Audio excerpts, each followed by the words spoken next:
মহত্ব, অর্থাৎ কবিতা রচনার আগে কবিতার ছোট্ট ভূমিকা।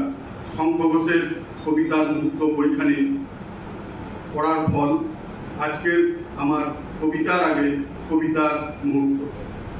প্রথমেই বলি ইবলিসের কথা। মনোজ একটু আগে পুরাণের কথা বলে গেল, শকুনির কথা। আমারও ইচ্ছে হলো পুরনো একটা কবিতা আমি পড়ি। তো সেখানে ইবলিস হচ্ছে, কোরআন হাদিসে আছে, ইবলিস হচ্ছে শয়তানের প্রতীক। আমরা জানি যে নারায়ণের প্রথম সন্তান আমরা আদম বলি, আদমে কিন্তু হাদিসে লিখছে নারায়ণের প্রথম সন্তান হচ্ছে ইবলিস। ইবলিস ছিলেন খুব নারায়ণের ভক্ত। তো ইবলিস যখন এই ভক্ত সমাজে মানে নিজেকে প্রায় নারায়ণের কাছাকাছি মনে করতে শুরু করলেন, ওর মধ্যে আত্মহংকার জাগলো, তখন নারায়ণ টের পেলেন যে ইবলিস আগের মতো আমাকে শ্রদ্ধা করে না। সেই কারণে ইবলিসকে জব্দ করার জন্য নারায়ণ তৈরি করলেন আদমকে। ইবলিসকে জব্দ করার জন্য, ইবলিস যে প্রমাণ করছে ওর মধ্যে যে অহংবোধ রয়েছে সেটাকে বিনাশ করার জন্য উনি তৈরি করলেন আদমকে। এবং আদমের পর যথারীতি এলো ঈদ। আদম এবং ঈদ দুজনেই কিন্তু সমন্বয়ে এরা ভালোভাবে পারিবারিক জীবন অতিবাহিত করছে। এটা সহ্য হলো না আমাদের ইবলিসের। তখন ইবলিস আদমের ক্ষতি করার চেষ্টা করলো। ইবলিস কি করলো? ইবলিস তখন এদের দুজনের মধ্যে বিচ্ছেদ ঘটানোর চেষ্টা করলো। সেটা টের পেলেন স্বয়ং নারায়ণ। নারায়ণ তখন কি করলেন? ইবলিসকে বললেন যে তুমি আজ থেকে আমার ভক্ত নও, এবং ইবলিসকে ভর্ৎসনা করলেন এবং বললেন তুমি নির্বাচিত হও। তখন জোরহাত করে ইবলিস বললেন যে প্রভু, আমি তো এতদিন ধরে আপনার সেবা করেছি, আমি তো আপনার প্রথম ভক্ত, তো আমার একটা শেষ ইচ্ছে পূরণ করুন। বলছে বলো তুমি কি চাও? বলছে যে আমি এই আদম এবং ঈদ এদের যে পরবর্তীকালে বংশধর আসবে তাদের রক্তবাহিত চেতনায় আমি যেন শয়তান হিসাবে সারা জীবন কাজ করে যেতে পারি। তাই ইবলিস হলো শয়তানের প্রতীক। আর মহাভারতে আমরা দেখেছি উত্তরার যে বিচ্ছিন্নতাবাদ, অর্থাৎ উত্তরা তার অভিমন্যু সপ্তরথীর দানবীয় সকলে মারা গেছে এবং উত্তরার জীবনটা কিন্তু একটা বলা যেতে পারে একটা খুব খারাপ জায়গায় পর্যবসিত হয়েছে, অর্থাৎ বিরহ চেতনা গভীরভাবে কাজ করেছে। আমরা আর একটা পৌরাণিক মিথ বা চিত্রকল্পের কথা আমরা বলবো, সেটা হচ্ছে মৈনাক পর্বত। আমরা জানি যে মৈনাক পর্বত, এই পর্বতরা আদতে দেবতা ছিলেন, এদের ডানা ছিল, উড়ে উড়ে যেতেন। কোনো একটা সময়ে ঘটনাচক্রে দেবরাজ ইন্দ্র এদের ডানা ছাড়তে শুরু করেন, প্রত্যেকটা পর্বতের ডানা ছাড়তে শুরু করেন। তো সেই সময়ে আমাদের মৈনাকের কিন্তু বলল যে আমি ইন্দ্র রাজার কাছে ডানা ছাড়বো না, আমি যে কোনোভাবে হোক না কেন আমি ওর কাছ থেকে আমি নিজেকে দূরে সরিয়ে রাখবো।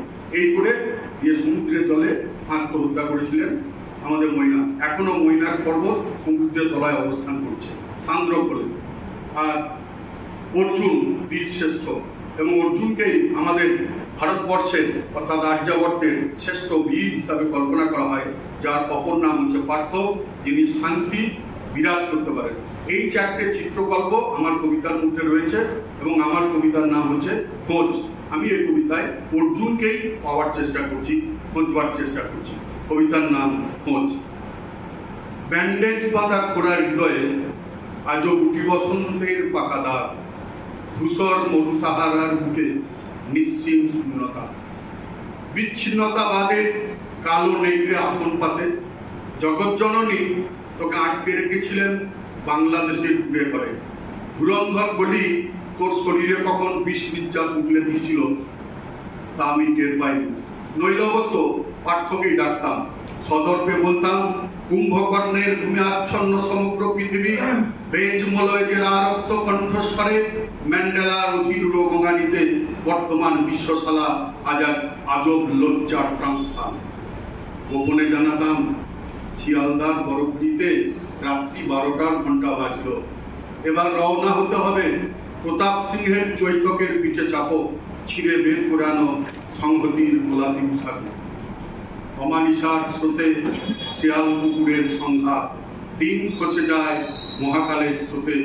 সমুদ্র সলিলে মৈনাকের সান্দ্র কোলে সমন্বয়ের লাটাই ঘুরে আজও বসে আছি, অপেক্ষা শুধু দ্বিতীয় পাঠ্যের। নমস্কার। ন্যায়দণ্ড। যেহেতু আমি নিজের শিক্ষকতার সঙ্গে যুক্ত, সেজন্য এই গল্পটি হয়তো আগাগোড়া পুরোটাই শিক্ষকতা বা ছাত্রছাত্রীদেরকে নিয়ে করা। কোন গল্প, খুব ছোট্ট গল্প, বেশিক্ষণ সময় লাগবে না।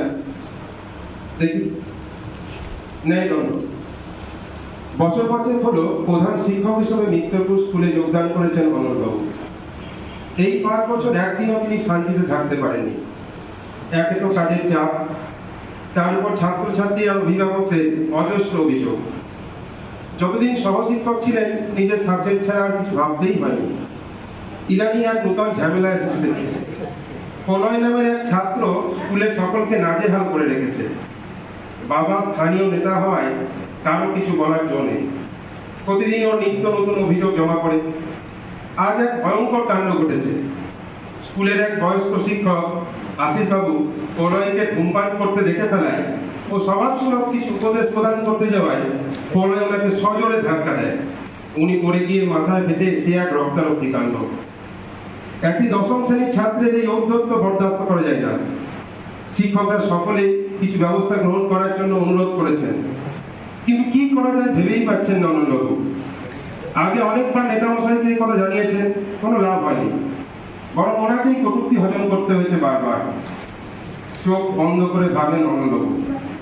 মনে পড়ে তার স্কুল জীবনের কথা, শিক্ষকদের অনুশাসন, শিক্ষকদের প্রতি ভক্তি ও ভয়। যেদিন থেকে শিক্ষকদের শাসনের গণ্ডি সরকারিভাবে বেঁধে দেওয়া হয়েছে, সেদিন থেকে শুধু পড়াশোনা নয়, শিক্ষার্থীদের আচরণেরও পরিবর্তন এসেছে। তার স্কুলের প্রধান শিক্ষক ছিলেন আব্দুল্লাহ বাবু, যার ভয়ে বাঘে গরুতে এক ঘাটে জল খেত। তিনি যেমন ছাত্রদের শাসন করতেন, তেমন ভালোবাসতেন। তার হাতে তৈরি অনেক ছাত্রই আজ নিজ ক্ষেত্রে প্রতিষ্ঠিত। সকল ছাত্রকে সমান চোখে দেখতেন তিনি। একদিন আর সহপাঠীকে কটূক্তি করায় 25টি বেত্রাঘাতের পর প্রায় ঘন্টাখানেক বেঞ্চের উপর দাঁড়িয়ে থাকতে হয়েছিল অমলবাবুকে। সেদিন থেকে অপরাধ করতেই বোধহয় হারিয়ে যায় তার। আব্দুল্লাহ বাবুর প্যান্টের পিছনের পকেটটি ছিল বেশ বড়। সেখানে থাকতো একটি লাঠি, খুব ছোটও নয়, খুব বড়ও নয়। সেই লাঠি ছিল সকল ছাত্রের ত্রাস। আব্দুল্লাহ বাবু ওটাকে বলতেন ন্যায়দণ্ড। ন্যায়দণ্ডই বটে। কোথাও অন্যায় হলে গর্জে উঠত সেটি। অনলবাবু যেদিন প্রথম শিক্ষক হিসেবে যোগদান করলেন, সেদিন আব্দুল্লাহ বাবুর পা ছুঁয়ে আশীর্বাদ আনতে যান। ততদিনে অবশ্য তিনি অবসর গ্রহণ করেছেন চাকুরি থেকে। সেদিন অনলবাবু তার প্রিয় স্যারকে তার অতি প্রিয় ন্যায়দণ্ডটি একবার দেখাতে বলেন। আব্দুল্লাহ বাবু অতি যত্নে তুলে রাখা সেই লাঠিটি শুধু যে অনলবাবুকে দেখিয়েছিলেন তা নয়, ওটা অনলবাবুর হাতে তুলে দিয়ে বলেছিলেন চিরদিন যেন তিনি ন্যায়ের পথে চলেন। চোখ খুলেই অনলবাবু সেই কথাটাই মনে পড়ে যায়। সত্যি তো, ওটা তো তিনি একদিনও ব্যবহার করেননি। টেবিলে ড্রয়ারটা টানেন, নাতি দীর্ঘ চকচকে লাঠিটা দেখে অনলবাবু ঠোঁটের কোণে হাসি টিকটিক করে ওঠে। নমস্কার। ৭৬ বছর হলো দেশ স্বাধীন হয়েছে। তারই আমেজে আজ আকাশ বাতাস সুললিত। দূরে বাঁশের মাথায় লাগানো সবুজ বেতন হাওয়ায় পথ পথ পড়ে উঠতে উঠতে বলে, দেখো আমারই হলো জল। জনগণ এসো, জাগো, হাত ধরো, আর করো না ভাব। আমার পাশে থেকো, সামনে থেকো, ফিরে থেকো আগলে। মনে রেখো, ভুলে না তো, পতাকা পড়ে যাবে বিরোধীরা জাগলে। তাই এসো সবাই, ত্রাসে সন্ত্রাসে হিংসা রাহাজানি মেনে নাও। কোলাকুলি করো, করো না কানাকানি। ওই দেখো পতাকার নিচে দিয়ে যায় দল বেঁধে বস্ত্রহীন নারীরা, চিত্রিত কান্নায় লজ্জা ধাপে দুহাতে রেড়ে করে পুরুষ পুঙ্গব যায় পিছে ছুটে। আষ্টে পৃষ্ঠে নারী শরীরের আনন্দ লুটে, ছিঁড়ে খুঁড়ে মেরে কেটে ফেলে রেখে যায় উচ্ছিষ্ট শরীর শহরের রাজপথে, নালায় নয়তো উদম মাঠে। হয় না কোনো বিচার, ধরা পড়ে না দোষী, শুধু পরদিন সকালে নামি দামি কাগজে নগ্ন মৃত শরীরে ছবি ফুটে ওঠে। মরণ মরণরি তুহু মম শ্যাম সমান, মেঘ বরণ তুছ মেঘ জটা জুটো, রক্ত কমল করো রক্ত অধর ফুটো, তাপ বিমোচন করুণ করো তব, মৃত্যু অমৃত করে দান, তুহু মম শ্যাম সমান। মরণরি শ্যাম তুহারি নাম, চিরবিসরল জগ নিরধয় মাধব, তুহু ন ভৈ বিমর নাম, আকুল রাধারিছ অতি জর জর, ঝড়ই নয়ন দু অনুক্ষণ ঝড় ঝড়, তুহু মম মাধব তুহু মম দোষর, তুহু মম তাপ বুঝাও। মরণরে তু আও রে আও, খুঁজে পাশে তাহলে সম্বোধনী, আখি পাতু মুছু আসব মোদই, করো করো তুছ রোদই রোদই, নীদ ঘর বসব দেহ, তুহু নহি বিসরবি তুহু নহি ছোড়বি, রাধা হৃদয় তু কবহু ন করবি, হিয় হিয় রাখবি অনুদিন অনুক্ষণ, অতুলন তুহার লেখা। দূর সঙ্গে তুহু বাঁশি বজাওসি, অনুক্ষণ ডাকুসি অনুক্ষণ ডাকুসি। আমরা আজকাল ভুগছি আর ভুগছি অসন্তুষ্টির আজব রোগে, নিদ্রাহীন রাত জাগছি, সমপানে ছুটছি আলোর নেশাই ছুটছি, শৈশবগুলোকে ছুরি মেরে আশার আকাশে হাঁটছি। আরো চাই কোনো বিরাম যেন নাই, উল্কার মতো অন্তহীন আশা শুধু সামনে ছুটি যায়। যান্ত্রিক মানবতা হিংস্রতা যথা তথা, চোখের বালি রং বেরঙের ফানুষ, দ্বন্দ্বে মানুষ অন্তর যেন খালি। কোন এক নেশাতে পাওয়ার আশাতে ছুটছে হাজার, আপন স্বার্থ একটাই, অর্থ হোক না তাতে মনুষ্যত্ব চুরমার। হাসিতেও যেন করাতের ধার, ধরা দেয় বার বার বেকারের দল, চোখ ছলছল জীবন যেন ছাড় খার। হাজারো ছবি কালো মেঘে ঢাকা, রবি সমাজে আজ ছুটছে জীবন, ছড়াবে কিরণ কেটে যাবে সব লাজ। আশার আলো ফিরবে, ভালোবাসা দ্বন্দ্ব হবে অবসান, যান্ত্রিকতার লাগাম লাগুক, হোক মানবতার গান। নমস্কার। কলমে মনোজ ভট্টাচার্য। আমি শকুনি, সুবল পুত্র, গান্ধার দেশে রাজার পুত্র, স্নেহের গান্ধারী মোর ভগিনী, ধৃতরাষ্ট্র মোর ভগ্নিত। আমি শকুনি মহাভারতে খলনায়কের চরিত্রেতে, লেখা আছে নাম স্বর্ণাক্ষরে, বেঁচে আছি আমি সবার মনেতে। মহামান্য সৃষ্টিকর্তা কলমশীল ওই ফলকে ভাগ্যকে নিয়ে করেছেন খেলা, দুর্ভাগ্যের খাতার পাতাতে। বহু বিশেষণে বিশেষিত আমি, ধূর্ত কপট কুচক্রী প্রভৃতি। আমার নামে নামাঙ্কিত পাখির দৃষ্টি নিবদ্ধ ভাগানি। নিজের রাজ্যে যাইনি ফিরে, ভোগ বিলাসে জলাঞ্জলি দিয়ে, গুরু রাজ্যে ছিলাম পরে প্রতিশোধের লক্ষ্য দুটি। ভীষ্মের মাথা নত করিয়ে কৌরব রাজ্যকে ধ্বংস করলে নিপে তবে হৃদয় বন্ধি ক্ষত্রিয়চিত কাজ হবে জানি। ছল চাতুরি কপটতা করে ভাগ্নে দুর্যোধনকে দিয়ে পাণ্ডবের শত্রু বানিয়ে কৌরবের করেছি দায়ী। চতুর্গৃহের পরামর্শ দান, ভীমের গরল প্রদান, পাশা খেলার আয়োজনেতেও করেছিলাম উৎসাহ দান। কেন অহেতুক মানসিক বিকার? প্রশ্ন জাগেনি আপনাদের মনে? বিছিয়েছি কেন কুচক্র জাল কৌরব বংশের ধ্বংসের তরে? পাণ্ডব শত্রু কৌরবের করে লোহায় লোহা কাটবে বলে মিত্র হয়েছে কৌরব বংশের, এই বংশই ধ্বংস করব বলে। শুনুন তবে মনের কথা, ব্যথায় ভরা হৃদয় গাথা।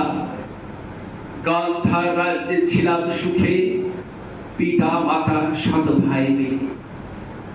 পাপাচারের অজুহাতে কৌরব রাজ্যের আক্রমণে বন্দী হলাম আমরা সবাই। শোকের ছায়া নামলো রাজ্যে। পিতাকে আমার নতজানু হয়ে বশ্যতা স্বীকার করতে হলো। কুচক্রী ভীষ্মের কুচক্রান্তে অন্ধ রাজা ভগ্নিপতি হল। রূপে গুণে মনে সুন্দরী গান্ধারী অন্ধের প্রদীপ্তে বরণ করে নিজের চোখেও বাঁধল কচি স্বামী সোহাগিনী হওয়ার জন্যে। এইসব জ্বালা সহ্য করে কোন ক্ষত্রিয়টি থাকতে পারে? এসব অন্যায় সহ্য করে যে নিজের পারিনি রাখতে ধরে। বিধাতা আমার ক্ষমতা হয়েছে, বুদ্ধি দিয়েছে প্রখর জানি। গণিতের জ্ঞান ভালো ছিল বলে দুধ ক্রিয়াতে পটিয়সী আমি। অনেকেরই মিথ্যে ধারণা আছে মৃত পিতার অস্থির পাশাতে যেমন সংখ্যা চাইবে পাশাকে পিতার দিবায় মিলবে তা। মিথ্যা রটনা বলছি আমি। গজ দন্তে নির্মিত পাশা অঙ্কের কৌশল রপ্ত করে হাতের কৌশলে রক্ত পাশা। এই পাশারি কৌশলেতে রাজ্য হারালো পাণ্ডবেরা। পাশার চালে দ্রৌপদী দেবে বস্ত্র হরণ করতে যাওয়া। ক্রোধের আগুনে উঠল জ্বলে। প্রতিজ্ঞা করলো পাণ্ডবেরা অজ্ঞাতবাসের পরে উঠল বেজে কুরুক্ষেত্রের রণদামামা। 18 দিনের মহাযুদ্ধে ভীষ্মের হলো সরসজ্জা। কৌরব বংশ হলো ধ্বংস, প্রাণ জোরালো এই শকুনি বাবার। জানতাম আমি যুদ্ধের আগুনে পুড়ে ছাই হব আমিও ছেলে, তবুও শান্তি পরম প্রাপ্তি ক্ষত্রিয়ের প্রতিজ্ঞা রাখতে পেরে। মৃত্যুর মুহূর্তে পিতা মাতাকে স্মরণ করে বললাম, বাবা তোমার ছেলে নয় কাপুরুষ, রেখেছে সে ক্ষত্রিয়ের প্রতিজ্ঞা। বর্তমানে কিছু মানুষ চলে বুঝেছে আমারে হৃদয় নিয়ে। কেরালা রাজ্যের কল্যাণ জেলায় কুয়োরা সম্প্রদায় আমায় বুঝে।